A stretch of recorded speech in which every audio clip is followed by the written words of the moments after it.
वृंदावन चंद्र भगवान की। आप और हम सभी भक्त जिस निर्जला एकादशी का व्रत करते हैं, उस निर्जला एकादशी की संपूर्ण जानकारी ठीक से आप और हम श्रवण करेंगे, क्योंकि आप और हम भक्त वृंद मिल करके हर साल, हर बार, हर समय कुछ गलतियां करते हैं, जिस कारण से हमें व्रत का जो फल है वो नहीं मिल पाता। तो वो गलतियां क्या है, इस बात को ध्यान से सुनिए। सबसे पहले निर्जला एकादशी 3 दिवसीय होता है। 3 दिवसीय यानी दशमी, एकादशी और द्वादशी। कितने दिवसीय होता है? 3 दिवसीय। दशमी, एकादशी और द्वादशी, ये 3 दिन की निर्जला एकादशी होती है। प्रथम निर्जला एकादशी के दिन आप और हम सब भक्तवृंद अपने घर के अंदर कुछ वस्तुओं को खरीद करके लेकर के आते हैं, जैसे कि खड, पंखा, कुछ पानी वाले फल जैसे तरबूज, खरबूज, खीरा, इन सबको लाते हैं। और लोग गलती करते हैं कि लोग चीनी लेकर के आते हैं। चीनी के बजाय पूर्व समय में वर्णित है कि गुड़ अथवा खांड मतलब समझते होंगे आप सभी वक्त, क्या? भूरा अर्पण किया जाता है, चीनी नहीं, क्योंकि चीनी अशुद्ध अवस्था में होती है, इसलिए चीनी अर्पण नहीं की जाती। तो वो वस्तु लाई जाती है एवं आम के पल्लव इत्यादि उस घट के अंदर दशमी के दिन ले आए, आम के पत्ते इत्यादि सब कुछ। और एकादशी के दिन, क्योंकि सबके घर में नारायण का विग्रह नहीं होता, तो उस घट के अंदर थोड़ा सा गंगा जल अथवा हमारे घर राधा कुंड, श्याम कुंड का जल हो वो, अथवा यमुना जल, कुछ भी उसमें डाल के जल भरा जाता है उसके घट तक यानी कंठ तक। तत्पश्चात उसमें आम के पल्लव लगाए जाते हैं, ऊपर ढकना लगा करके पंखे पीछे रख दीजिए और उसको सुंदर माला पहना दीजिए। उसके आसपास जो भी पानीदार फल है वो अर्पण कर दीजिए। इतना अर्पण कर लेने के बाद फिर उस घट को नारायण स्वरूप मान करके उसकी सेवा पूजा उस पूरे दिन की जाती है। किस दिन? एकादशी के दिन। लोग एकादशी के दिन पानी से बड़ा मटका मंदिर में दान करके आते हैं, जो कि महापाप का अधिकारी है।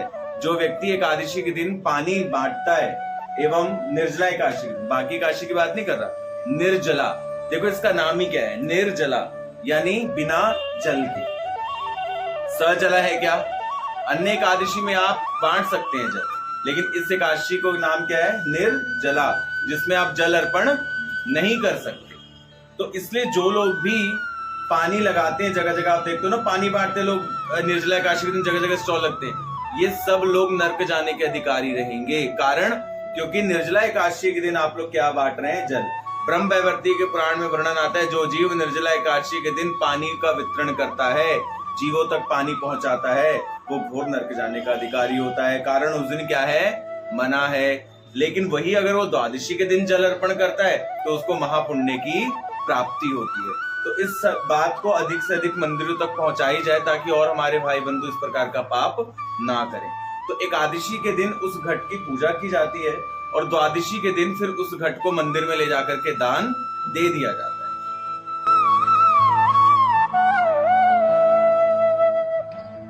अब एकादशी के दिन क्या करना चाहिए कि पहले तो दशमी के दिन ही एक टाइम खाना खाना चाहिए। जो भी निर्जला एकादशी करेंगे वो ध्यान से सुन लीजिए कि दशमी के दिन केवल एक टाइम ही अन्न ग्रहण करें। क्यों? क्योंकि अगर हम 2 या 3 बार खाना खाएंगे तो खाने को पचाने के लिए क्या चाहिए? पानी। इसलिए फिर क्या होगा कि एकादशी के दिन अन्न की गर्मी रहेगी और उस गर्मी के कारण ज्यादा प्यास लगेगी। इसलिए एक टाइम अन्न ग्रहण कर लो दोपहर में, बस। बाकी टाइम फल फूल ग्रहण कर लो या पानी पी लो, उसके बाद खाना पीना नहीं।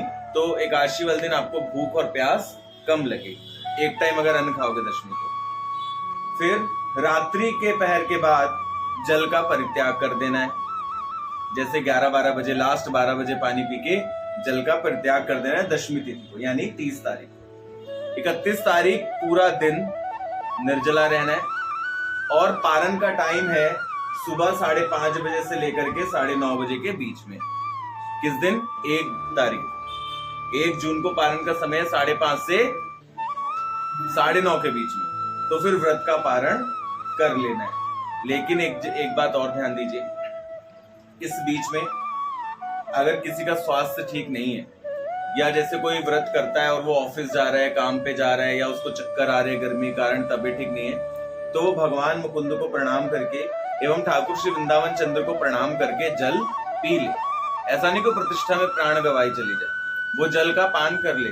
किसी के शरीर में कोई रोग है तो एक समय तक यानी 12 बजे तक निर्जला व्रत रहे। 12 बजे तक कोई भी रख सकता है, शुगर बीपी वाला भी 12 बजे तक निर्जला रह सकता है ना। तो रात्रि से पहर से लेकर के दोपहर के 12 बजे तक एकादशी के यानी दशमी की रात्रि 12 बजे से लेकर के दशमी की रात्रि 12 बजे से लेके एकादशी की दोपहर के 12 बजे तक हर कोई निर्जला रह सकता है। तब तक निर्जला रहे, 12 से अधिक कर सकते हैं, 1-2 बजे तक रह सकते हैं, रह लीजिए, 4 बजे तक रह सकते हैं और अच्छी बात है, रह लीजिए। अन्यथा अगर आपके शरीर में व्याधि है तो ठाकुर जी को भोग लगा करके एकादशी प्रसाद, अन्न प्रसाद नहीं, एकादशी प्रसाद बनाइए, जैसे अन्य एकादशी में हम बनाते हैं, बना करके प्रसाद का सेवन करके और जो भी आपकी दवा दारू है उसका सेवन कीजिए, ठीक है। तो कोई भी प्रतिष्ठा में अपने प्राणों को ना गवाए।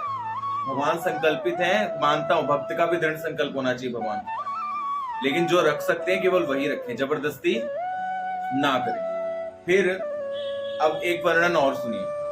द्वादशी के दिन जब हम पारण करेंगे तो पारण करते समय सर्वप्रथम भोग लगाना है ठाकुर जी को, फिर निकालना है ब्राह्मण एवं गुरुदेव की दक्षिणा या उनके निमित्त कुछ अंश, उसके बाद जा करके अन्न ग्रहण करना है।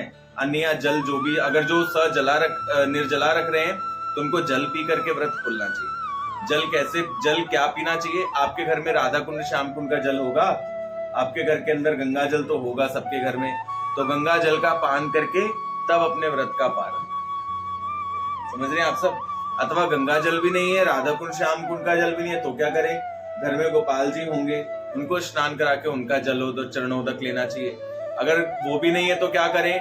तुलसी सबके घर में होती है, तुलसी के स्नान करा के तुलसी का जल लेकर के उससे अपने जलपान करें।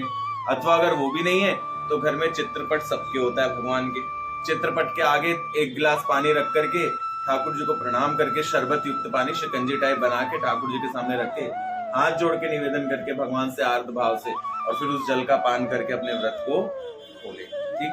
तो इस प्रकार से एकादशी व्रत आपको हमें करना है। लेकिन इसमें मुख्य बात क्या है कि एकादशी के दिन जो लोग भी जगह जगह स्टॉल लगा करके पानी बांटते हैं, उन लोगों को पानी नहीं बांटना चाहिए। कहीं भी इस प्रकार का वर्णन शास्त्रों में नहीं है कि जहाँ पे ये लिखा गया हो कि भैया पानी बांटिए। निर्जला एकादशी वाले दिन भूल से भी पानी नहीं बांटना और ना ही आप दान देना। आप तो ये कहेंगे जी हमने पानी तो वो बांट रहे हैं, हमने तो दान दे दिया तो हमें थोड़ा ना पाप लगेगा। नहीं, पाप के भागीदार आप भी होंगे, कारण दिया तो आपने, उसने बांटा कब? जब आपने दिया। तो इसलिए देना भी, दान भी नहीं देना। इस संदर्भ में स्वामी श्री रैदास जी की कथा आती है कि रैदास जी के घर के आगे स्वयं भगवान एक ब्राह्मण का रूप, बुढ़े ब्राह्मण का रूप बना करके आए और ठाकुर जी ने कहा आज एकादशी है, मुझे कुछ खाने को दो वरना मैं मर जाऊंगा। रैदास जी ने कहा आज के दिन फल फूल मिलेगा, इसके अलावा और कुछ नहीं देंगे। बोले नहीं, मुझे तो रोटी सब्जी बना के दो वरना मैं आज मर जाऊंगा, तुम्हारे यहीं पे प्राण त्याग दूंगा। तो रैदास जी ने कहा तुम मर भले ही जाओ मेरे यहाँ पे, लेकिन आज मैं तुम्हें रोटी नहीं दूंगा। अब इतना सुना तो भगवान थे अंतर्यामी। भगवान ने कहा नहीं दोगे, मैं मर जाऊंगा। करते करते भगवान वो जो बूढ़ा वेश बना के आए थे, ठाकुर जी वहीं पेट पकड़ के रोने लग गए। रोते भगवान ने वहीं झूठ मूठ में प्राण त्याग दिए। अब गांव वाले लोग आके कहने लगे बताओ ऐसा कैसे, तुम्हारी एकादशी व्रत की निष्ठा, कितने तुम पापी हो जो तुम किसी को रोटी नहीं खिला सकते, तुम व्यंजन नहीं खिला सकते। बहुत गांव वाले लोग हैं, 10 तरीके की बातें करने लगते हैं लोग। तो लोगों ने रैदास जी को बहुत कुछ उल्टा सीधा कहना शुरू कर दिया। अब रैदास जी ने किसी की सुनी नहीं, सोचा मेरी वजह से मरा है तो मैं ही इसका अंतिम संस्कार कर दूं।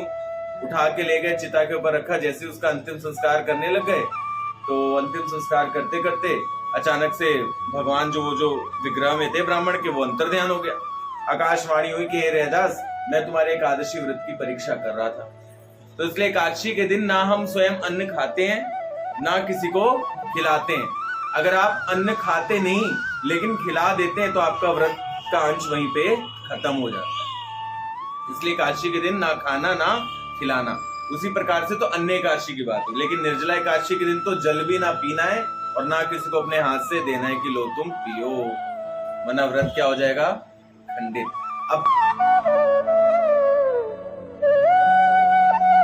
उस संदर्भ में भैया देखो, मैं साफ बात बताऊं, आपके घर में कोई और भी होगा जिसने व्रत नहीं किया होगा, या तो उस एक दिन की सेवा उसको सौंपी जाएगी, भाई आज की रसोई आप संभालिए पूरे दिन।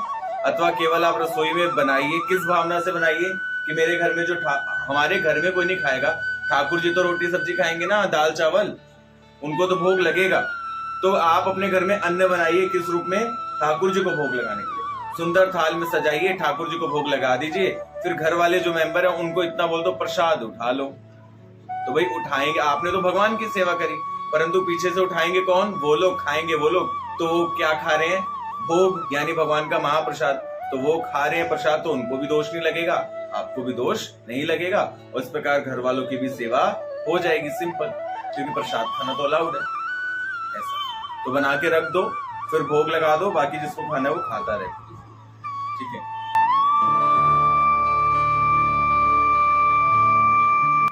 एकादशी के दिन जिन लोगों का श्राद्ध आता है वो लोग एकादशी के दिन श्राद्ध करते हैं, है ना। जबकि जो लोग एकादशी के दिन श्राद्ध करते हैं, तो श्राद्ध करने वाला व्यक्ति, जिसके निमित्त श्राद्ध हो रहा है वो बंदा, और जो श्राद्ध खाने आ रहा है वो पंडित, तीनों ही घोर नरक में जाते हैं। जब तक सूरज चंद्रमा होता है तब तक वो नरक में जाता है। जो एकादशी के दिन श्राद्ध करते हैं वो, ये मैं नहीं कह रहा हूँ, आप सब मेरे साथ एक श्लोक पढ़ेंगे। ब्रह्म वैवर्ती के पुराण का एक श्लोक है। चलो सही मेरे साथ बोलो। श्लोक है ब्रह्म वैवर्ती के पुराण तीसरा अध्याय। श्लोक है, ये कुर्वन्ति महीपाल श्रद्धं तत्व एकादशी दिने त्रस्ते नरकं यान्ति दाता भोक्ता परित्यक। ब्रह्म वैवर्ती के पुराण, ये देख लीजिए श्लोक, इसके अंदर वर्णन है, साफ साफ लिखा है क्या? अर्थात हे राजन, जो व्यक्ति एकादशी के दिन श्राद्ध करता है वह यजमान, पुरोहित एवं पितृ तीनों ही सदगति के बदले घोर नरक की प्राप्ति करते हैं। पद्म पुराण के अनुसार यदि एकादशी तिथि में श्राद्ध पर्व आ जाए तो एकादशी के दिन श्राद्ध नहीं करना चाहिए। श्राद्ध एकादशी में होने पर भी द्वादशी के दिन ही करें, चूंकि एकादशी के दिन अन्न गोमांस के समान अपवित्र होता है। उस अन्न को पितृ देवता आदि भी स्वीकार नहीं करते। तो फिर अब मैं फिर बोलूंगा तो मंदिर के पंडित जी कहते हैं कर दो, तो पंडित जी आप खुद भी नरक जाएंगे, हमें भी लेकर के जाएंगे। तो इसलिए हमें एकादशी के दिन श्राद्ध नहीं निकालना चाहिए। किस दिन निकालना चाहिए? द्वादशी के दिन निकालना चाहिए। सोचते हैं कि एकादशी के दिन श्राद्ध पड़ा है तो हम फल अर्पण कर देते हैं ना। वास्तविकता में आता है जो पितृ होता है ना, वो पितृ पक्ष में या श्राद्ध पक्ष में अन्न ग्रहण करने के लिए आता है। तो फल क्यों? और फल के ऊपर कभी भी पितृ का चलता ही नहीं। वो तो अन्न पे ही चलेगा, चलेगा तो चावल पे ही चलेगा, चावल काले तिल पे, तो जाएगा ही नहीं, फलों पे नहीं होता। ये किसने कहा कि फलों पे जाता? नहीं होता। कभी भी फल खिला करके कभी भी श्राद्ध नहीं होता। सॉरी, अन्न ही देना पड़ता है, क्योंकि जब ब्राह्मण खाता है अन्न, वही अन्न उस पितृ को मिलता है। कोई डायबिटीज अन्न पहली बात कोई नहीं खा सकता एकादशी के दिन, क्योंकि एकादशी के दिन इसलिए कहा गया एकादशी प्रसाद बनाइए। अब एकादशी देखो, आपके घर में कोई किसी को बीमारी है तो क्या खाएगा? नमक मिर्ची ही खाएगा, रोटी सब्जी नमक मिर्ची, और खा के दवा खाएंगे, राइट? ऐसा ही होगा ना। तो एकादशी के दिन आप बहुत प्रकार से एकादशी प्रसाद बना सकते हैं, अनेक प्रकार से बना सकते हैं। कटहल ले आइए, कटहल जिसको आप कहते हैं, कटहल ले आइए, आलू ले आइए, आलू कटहल की सब्जी बना लीजिए, रोटी बना लीजिए कुटुक के सिंघाड़े के आटे की, बस सिंपल खा लो। सेंधा नमक डाल लो, हल्दी डाल लो, काली मिर्च डाल लो, आलू कटहल की सुंदर सब्जी बना लो। क्या आलू कटहल की सब्जी नहीं खाते हम? यही सारी चीज तो डलती है। हल्दी डाल ली गांठ वाली, नमक डाल लिया सेंधा नमक, और काली मिर्च डाली, कटहल आलू की सब्जी बना ली, और क्या किया हम लोगों ने? सिंघाड़े के आटे की रोटियां बना ली, घी लगाया, उन्होंने पाया, दवा खाई, शुगर पेशेंट ने छुट्टी। मुझे खीरे का रायता बना लो, बस इतना तो सिंपल है, कुछ भी तो नहीं। एकादशी व्रत सब कर सकते, जितने लोग हैं सबको एकादशी व्रत करना ही पड़ेगा, कंपलसरी है। अगर आप एकादशी व्रत नहीं करते तो आपको घोर नरक जाना ही पड़ेगा, चाहे आप लाख तीर्थ यात्रा, लाख दान, लाख पुण्य कर लो, नहीं पार पाओ। श्री राधा वृंदावन चंद्रजू भगवान की जय।